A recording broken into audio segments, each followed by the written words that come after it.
Hi, everyone. Good afternoon.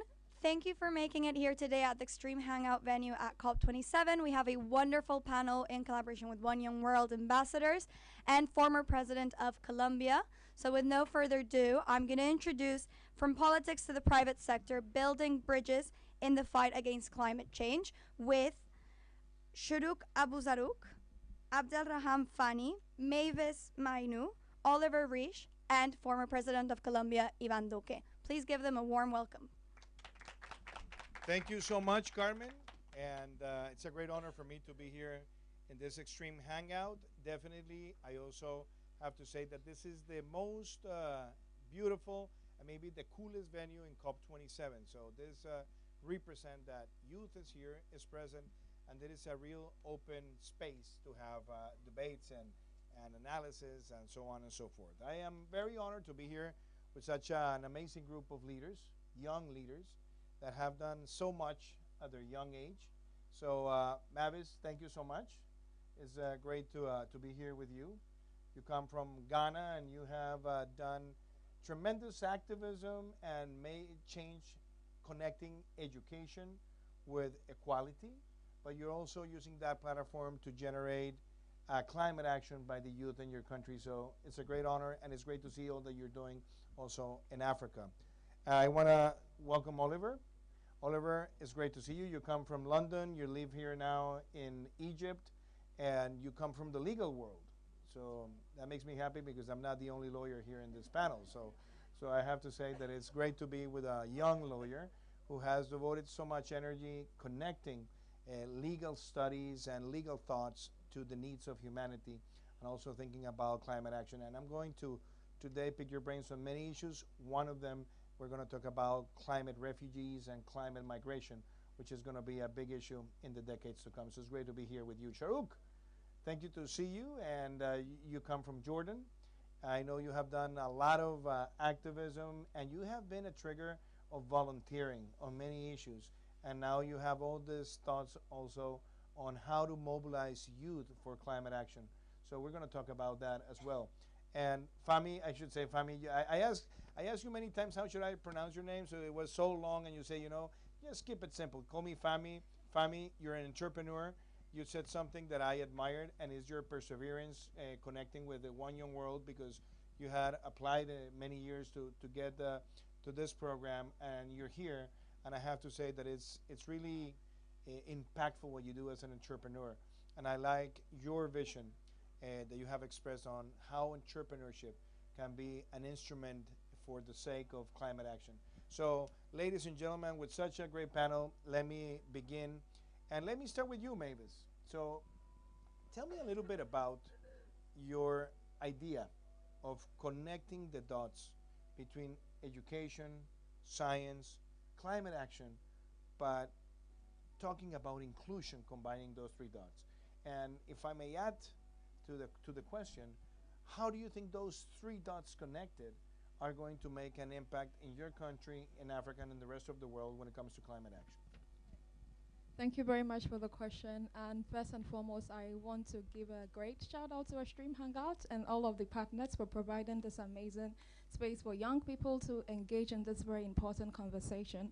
And Mr. President, it's an honor to share this space with you as well. So thank you so much for joining us today.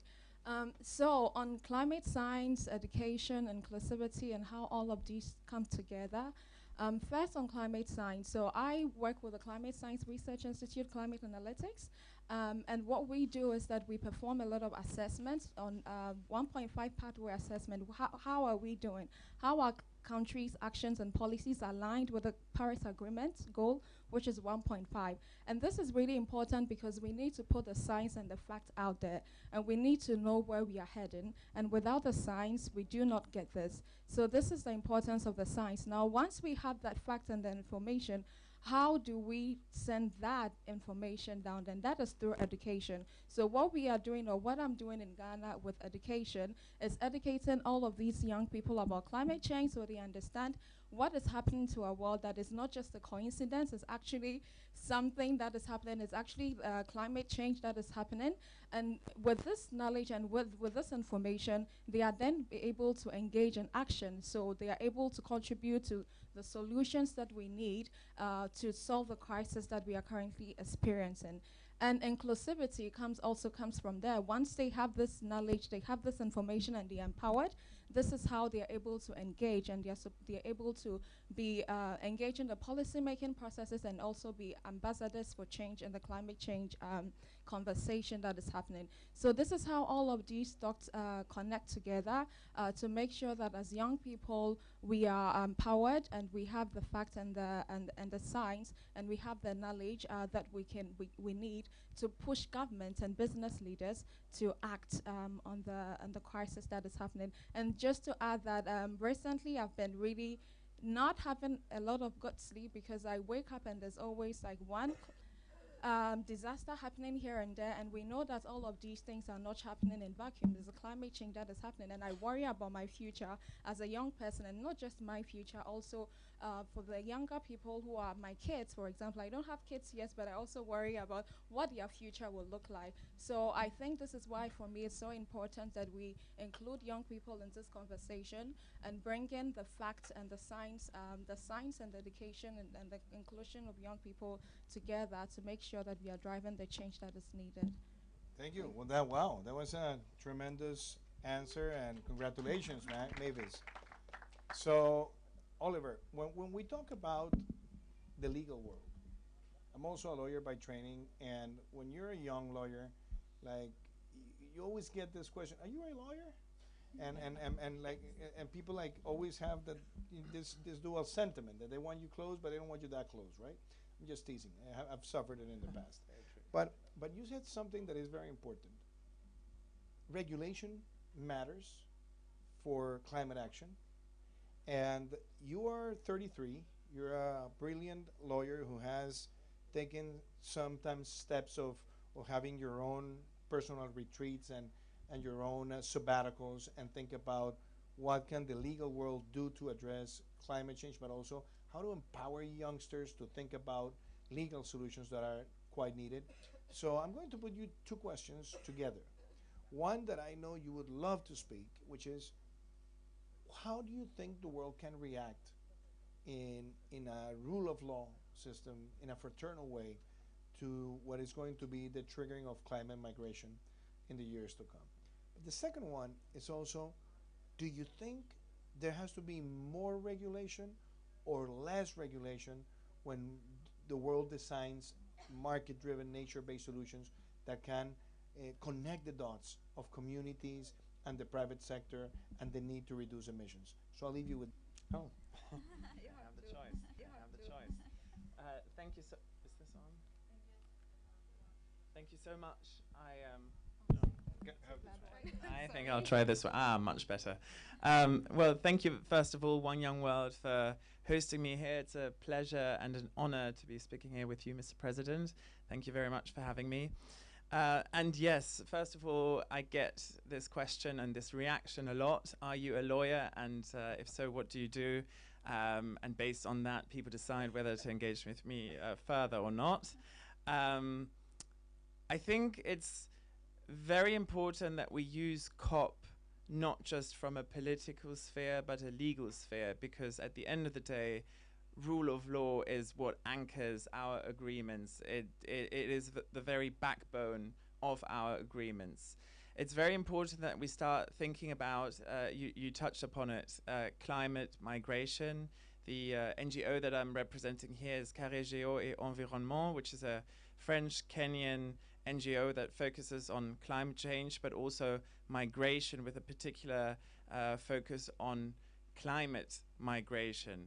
And for those who are not aware, currently there are no legal ramifications to back legal climate migration, which means that if you have people fleeing from climate disasters to, for example, Europe, they are not officially legally represented under the Geneva Convention, which recognizes refugees such as, you know, fleeing from persecution, hatred, war crimes, etc. But there's no such thing so far with regards to the environment. And this is something that I believe is missing. This is something that the rule of law has the ability to tackle and also has the necessity to tackle, because climate change, we all know this by now, is real, it is happening, it is already impacting millions of people around the world. People are fleeing or have to flee their homes, their livelihoods are at risk,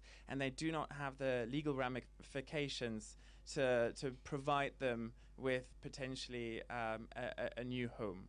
So this is something that I believe that world leaders and young leaders need to sit down and tackle. With regards to your second question as to regulation, yes, regulation is important.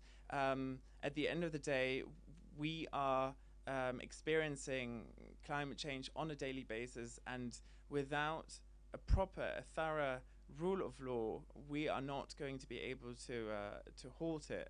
If we do not have regulated markets, this is going to have pretty disastrous effects for populations at large, and therefore I believe that regulation is very important. Well, thank you so much, Oliver. That's also a great response.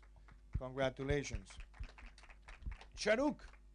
So we talked about, before we came to the panel, about thoughts you have, reflections you have, and you also wanted me to invite you to tell a story, and that's the compelling story of how do you think climate action from the youth standpoint can be effective.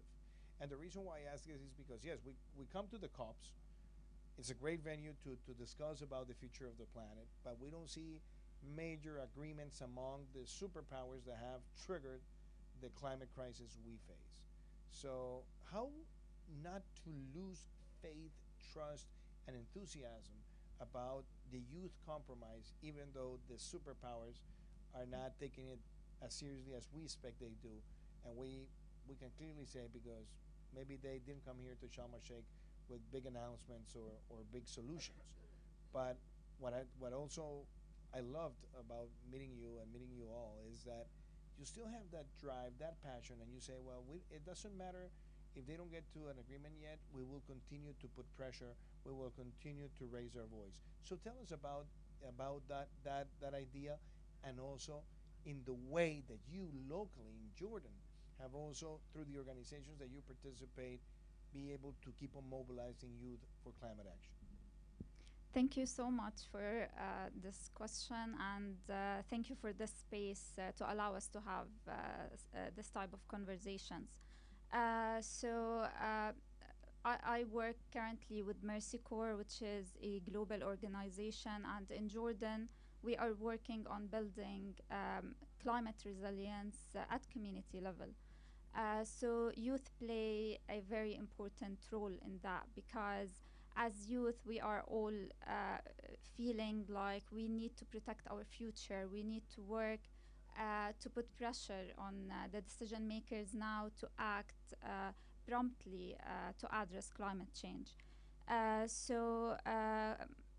I've been working with the vulnerable communities who have struggled with the effects and the impacts of climate change to try and have them keep up the faith and actually actively engage in climate action, because it's important to focus on the adaptation measures on ground where people are actually living those impacts.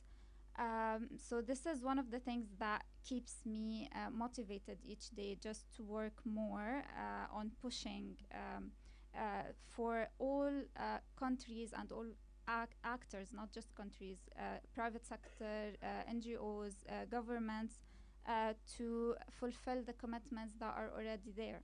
We don't want COP to come up with the new commitments. We just need you to mobilize and act fast on the commitments that you have already pledged before under Paris Agreement and different articles. So it's very important to bring the element of the local communities and to contextualize the implementation of climate action, because each community suffers different things. It's not the same in all countries, it's not the same in all contexts in local level. So that's why it's important to engage even the youth in the communities through volunteering and through sharing the knowledge with them and building their awareness about what's happening in the world and how do they fit in with this bigger agenda, this bigger climate action. So that's basically what drives me. Well, I Thank think you. that's another great response.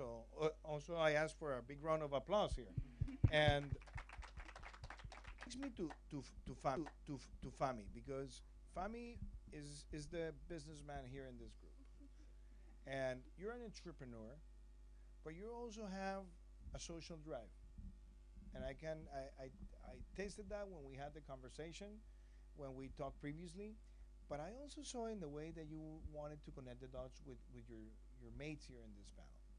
So a lot of people sometimes are a little bit reluctant to believe that from a business standpoint, you really have an environmental compromise. A lot of people today in the world think about greenwashing, or people think that business, when they get involved in the environment, is just to get more attention, to get more clients. But you demonstrate that, yeah, those things could happen, but there's a major drive in the private sector worldwide where new entrepreneurs and even companies are changing themselves to a full commitment on the environment. So why don't you tell us, from your standpoint, how is it possible to do well for humanity and do good from a business standpoint and contribute to the climate action? And also, just briefly, because I love the perseverance story of your life. How long did it took you to get to this event in One Young World? And I love that you said, I keep on presenting me until I was selected. And I have to say, for the people that are watching this online, we have more than 60,000 young leaders around the world who are presenting themselves to be selected for this panel. So in fact, that you're here is just a big demonstration of the big achievements that you have made. So Fami, the word is yours. Yeah, thank you so much. It's a pleasure to be here and welcome you all to Egypt. As you said, business needs persistence, and actually, as we've seen over the last decades, entrepreneurs were the bottom-up approach to disrupt economies across communication, across media, across transportation. And I do believe that the future of economies in climate change, or the future of countries in climate change, will be disrupted by businesses and startups. So the same way that communication is now different than 10 years ago, or transportation, or even energy, climate change, it's a bottom-up approach. So rather than relying on regulations or policies, which is important, however, entrepreneurship and businesses, and thinking differently from a perspective that it's not only about being a market-driven, but it also relates to how to connect with the stakeholders, the social communities around your value chain as a business, but also the environment around you. Those will be the future of how business thinks. And as we see right now, a lot of corporates worldwide, even the oil and gas corporates, they started to think that way. How we can be much more inclusive to other communities. How we could be much more aware about environmental impact, but also sustain our existence in this environment.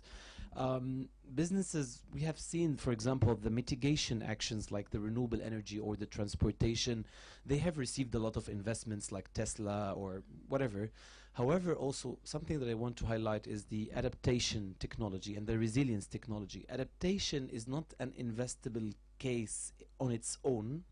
However, to make sure that our infrastructure is resilient enough and adaptive enough to what's going to happen in the upcoming years, This is something to secure our economy. So it's business security rather than business investments. However, it's very essential for the investments. So as you all know, also for those people who have been attending lots of COPs, before Paris Agreement, the private sector wasn't engaged that much. However, currently, as we see right now, hundreds of corporates sending their teams there. This is actually gives me a little bit hope, because those people have the willingness and they have the power to change. They have the funds, they have the creative minds to change our situation. This is what I believe, actually. And this doesn't deteriorate the role of governments or role of NGOs. However, it completes it, and it accelerates the action. So this is what I have been also trying to do, and I've been working in the Egyptian market since 9 years. So this is maybe the time it took me to get to One Young Word. Wow. Another applause, man. That's amazing. Yeah. But really, on another note, connecting with One Young Word gave me a lot of value, and I was in Manchester for the first summit, and hopefully not the last summit. But also to be with you all guys here today, it's such a pleasure, and I look forward to a lot of such opportunities. Good. So I know that always time in this kind of panels it's a pressure. So I'm going to start using the Proust test of short questions, so I get any short answers but precise answers. So I'm going to start asking you, and I'll begin with you, Fahmi, till we go back. One solution. Think of one solution from what you're doing as a businessman that can have an impact on climate action in your country, but that can be replicable elsewhere. So I'll ask those questions, and you'll have a minute so we can take more questions and try to get the panel more heavily activated on responses. So go ahead. Yeah. Smart agriculture and irrigation. This is something, it's very important for my country and other countries as well. Smart agriculture not only utilizes water, not only makes or enhances food security, but in other places of the world, it helps minimizing deforestation, or also uncontrolled agriculture activities. So I think what's urgent for our local economy, but maybe also the regional economy in Africa, is new smart solutions for agriculture, utilizing water and wastewater, and protecting our crops. We had a major issue last year in mangoes and olives. Actually, both crops were damaged by heat waves. So I think this is one of the major solutions that we as a region have to focus on, and I'm happy and proud that we have already supported a couple of entrepreneurs working in this sector as well. So smart, low carbon agriculture. Shahrukh, one solution from your own perspective. I would say empowering local communities to have the ability to advocate for their needs and for improved policies at their local level, national level, and even international level. Because what's better than the vulnerable people who are facing the effects to understand the needs and to actually prioritize those needs. So what we need is to actually empower them, engage them in the discussion, and to enable the environment for them to do that. Good. Oliver, one minute, one action. Excellent. Besides legalizing or adding to the legalization of climate refugees, I highly recommend also having a legal structure in place for young leaders to be a part of the decision-making process. Right now, you can be a COB, you can be in local municipalities, but I would like to see laws, both national and international laws, for young people to have a seat at the decision-making table, not just the possibility, but making that a legal requirement, because at the end of the day, it's young people, and I mean people that are much younger than us, that are going to face the brunt of climate change. Thank you, Oliver. Mavis, one solution. And to add to everything they have said, I would say the money needs to flow, especially in renewable energy technologies. And we know that the money is there because we saw what happened during COVID. Governments were able, governments were able to find money wherever it was to introduce all these vaccinations and to make sure that we recover from the losses that we experienced during the economic losses during the COVID period. So I think we are not seeing a lot of financial flows into climate solutions, and most of the flows also goes into mitigation as opposed to adaptation. And from my background, from a developing country, it's adaptation. We need to adapt to some of the most of the impacts that we are experiencing, which was not caused by us. So I think that the money is where the issue is, and I'm really happy with the points that you made with the private sector engagement, because this is not something for only government or the public sector to do. This would need collaboration between the private and the public sectors to make sure that the money that is needed to flow into all of these like renewable energy solutions that is needed to help both for us to mitigate and also to adapt to the changes that we are already seeing in the planet. Thank you, Mavis. So, continuing with the Proust test, let me ask you.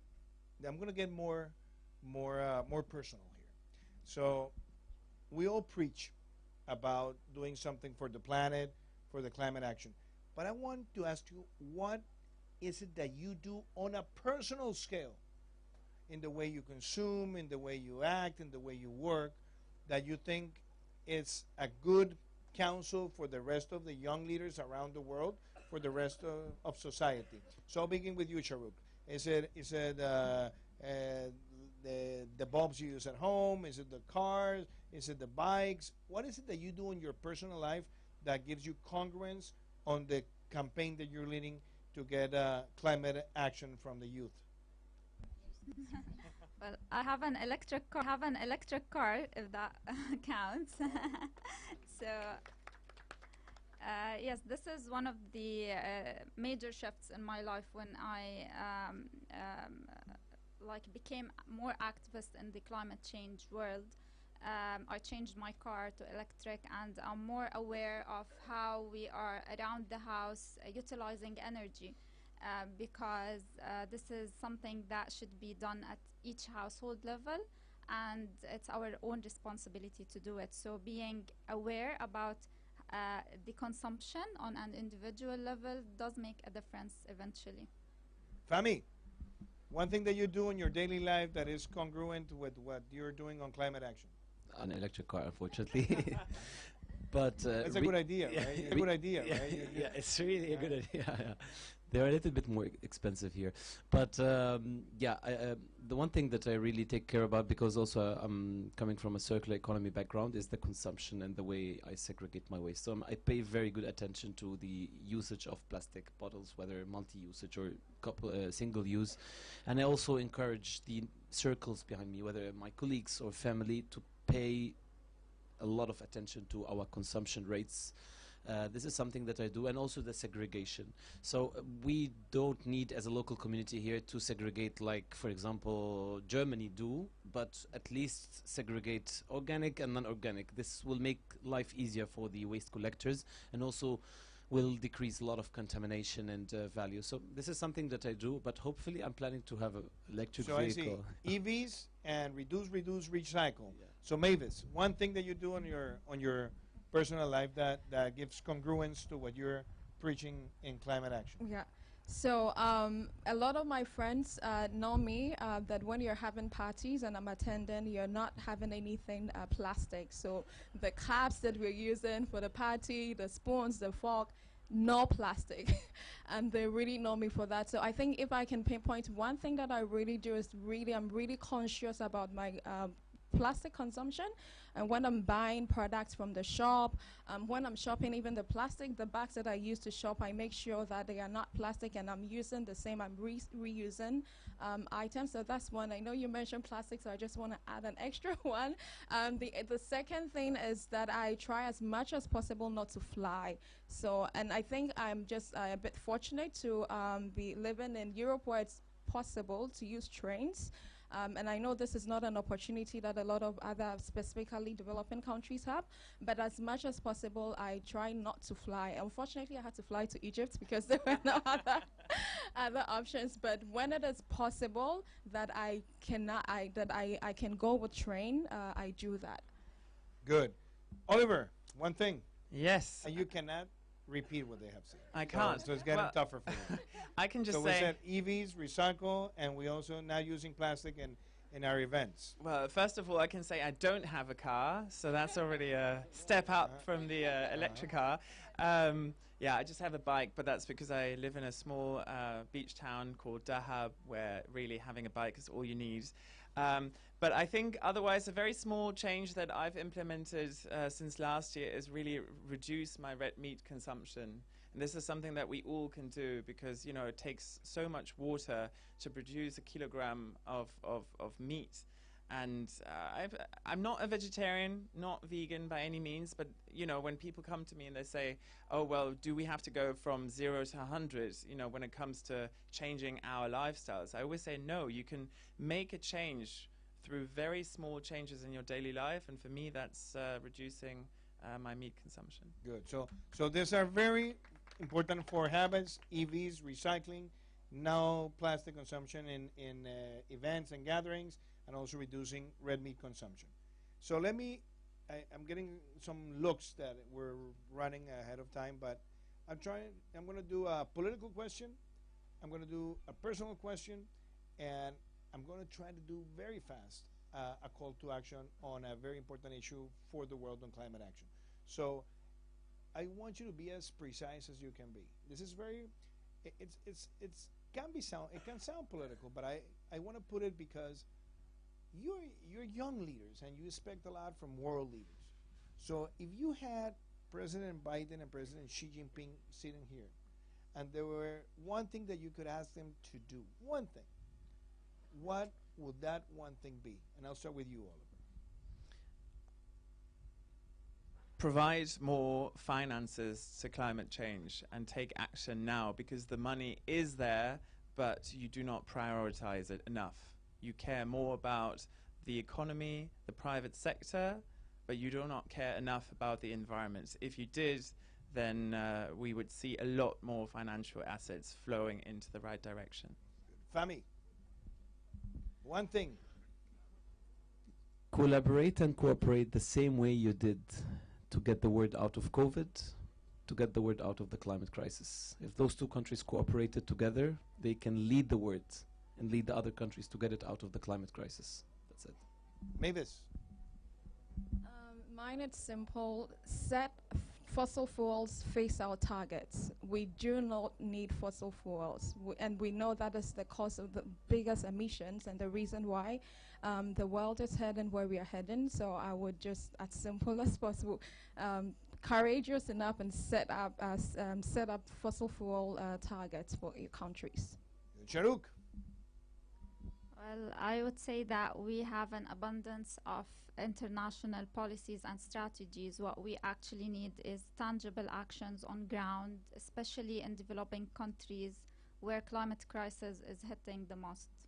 I think those responses, the 4 responses are great. So let me ask you a personal question. Because a lot of young leaders have asked me, why don't you ask them what made an influence? What drove them to become such powerful leaders at such a young age? So I'll ask 2 questions in one. Tell me about one person that influenced you directly for being the leader that you are today on climate. And the second thing, if you were to recommend a book, a movie, a song, or our experience that has also shaped your views on climate change, what would that be to be shared with the world? So I'll begin with you, Fami. Maybe a person, I don't know whether people will be familiar with him or not, but he's called Ahmad al-Shuqairi. He's an influencer from Saudi Arabia, and he has done a lot of movie series over YouTube and TV to speak about the words innovation for being kind to the people and to the nature. So he was my educator for everything. Say the name again, because Ahmad al-Shuqairi. Okay, so I'll ask our good friends from the production and from One Young World to share that part with the rest of the One Young World community. Yes, exactly. Regarding books, I'm not a good reader of books, to be honest, but Can be a movie, can be a podcast, something that you believe, can also be shared that has impacted you as a climate change activist? To be honest, the most movie that I'm getting impacted by, but it's not related to the environment, is The Accountant by Ben Affleck. It's really very capitalistic and think. We'll talk about that later. Yeah. But really, this is my favorite movie. I don't know why. It has nothing to do with the environment, though. we have to pay taxes in Colombia pretty soon, so we might have the accountant being called. Yeah.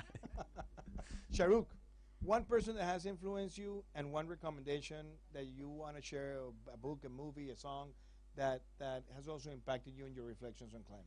Well, it's very hard for me to pick one person because the people who usually motivates me are my family, and they try to push me to get always the best out of anything that I work in.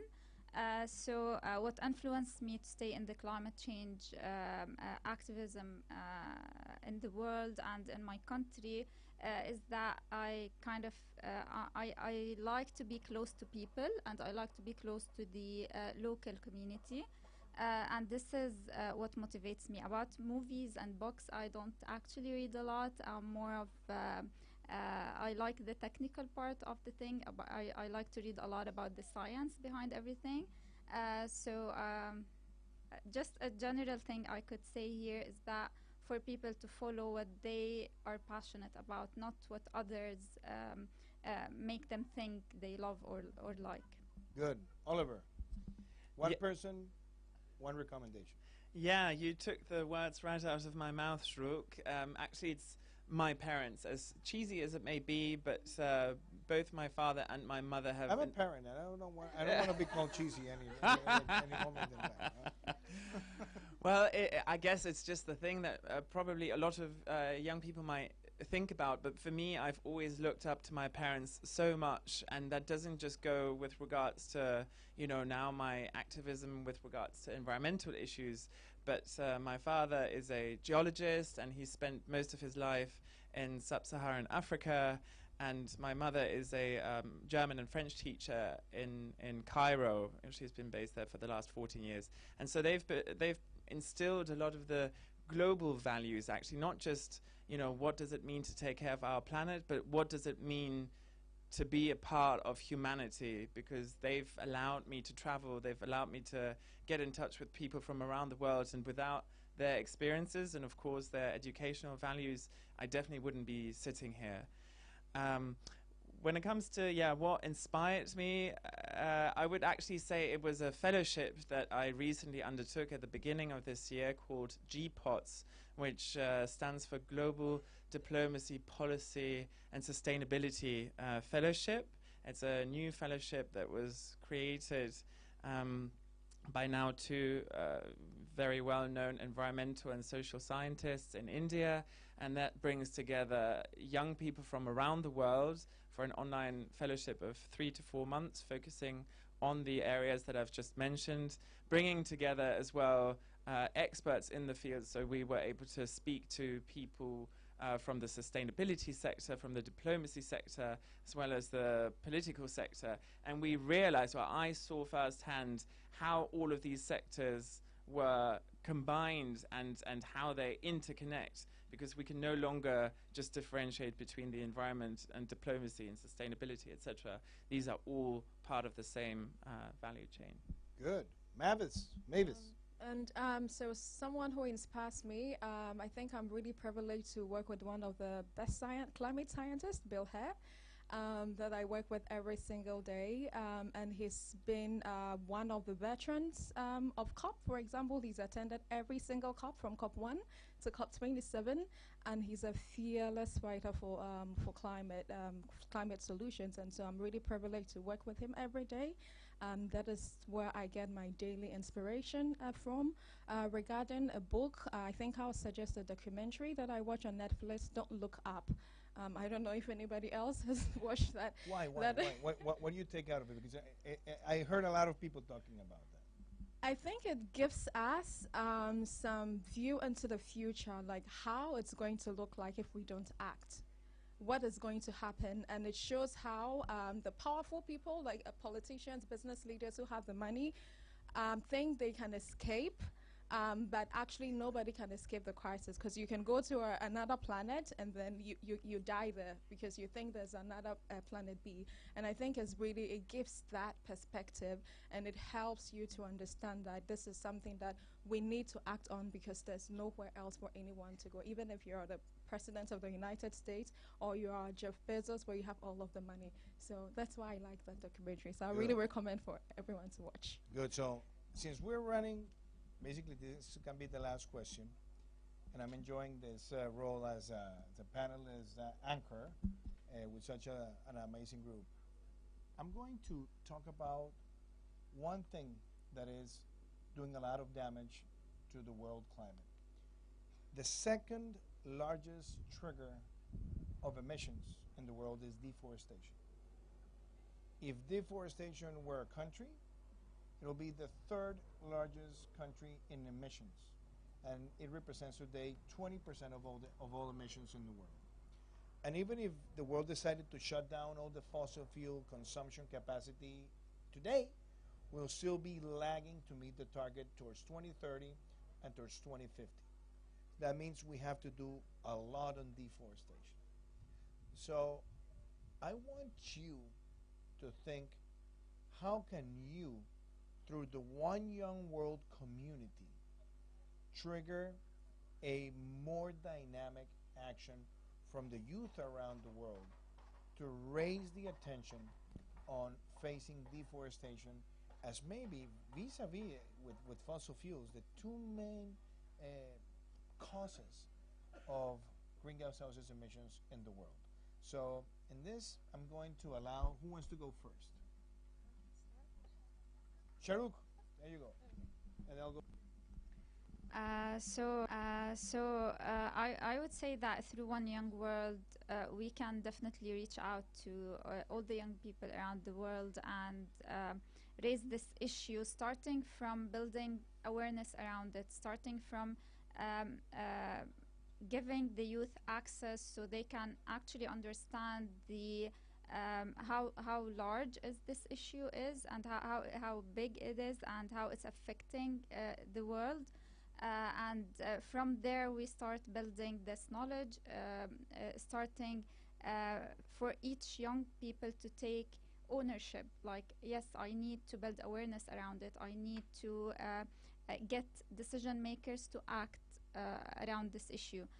So I would say this would be like the first thing, build awareness around it, and build this momentum just to get this issue on a global level. Good. Mavis. And to add to that, once young people are aware, I think we also know where power lies with the people, and we've seen what happens when young people go onto the street and demand governments to act. So I would say that is another way we can do this as young people, to make sure we are keeping governments on their toes and pushing them to implement the policies that we need to stop the deforestation that is happening. The second thing, also as consumers, being conscious of what we buy, because the trees are being cut to do something, to produce something. So when you're buying something, do you know what's the source of that? We should buy sustainable or certified product. And I think if we are able to block it from the demand side, and there's no need for cutting trees, because nobody's going to buy what you're going to use the trees to produce anyways. This is one way that we can indirectly also through our activism stop deforestation. Fami, from a business standpoint, think of a possible solution, but something that can also be done jointly with One Young World, with the One Young World plan. Yeah, looking at the root causes of deforestation, you can conclude that, for example, energy activities, food growing activities, and maybe material activities for having furniture and stuff. So if there is an immediate introduction of alternatives and solutions from the entrepreneurial perspective to have alternative materials and better renewable energy generation, not necessarily relying on wood, and also efficient utilization of agriculture crops and agricultural land, I think this is a collective action that could be, I think there is the One Young World Action Accelerator, which could be supporting such momentum.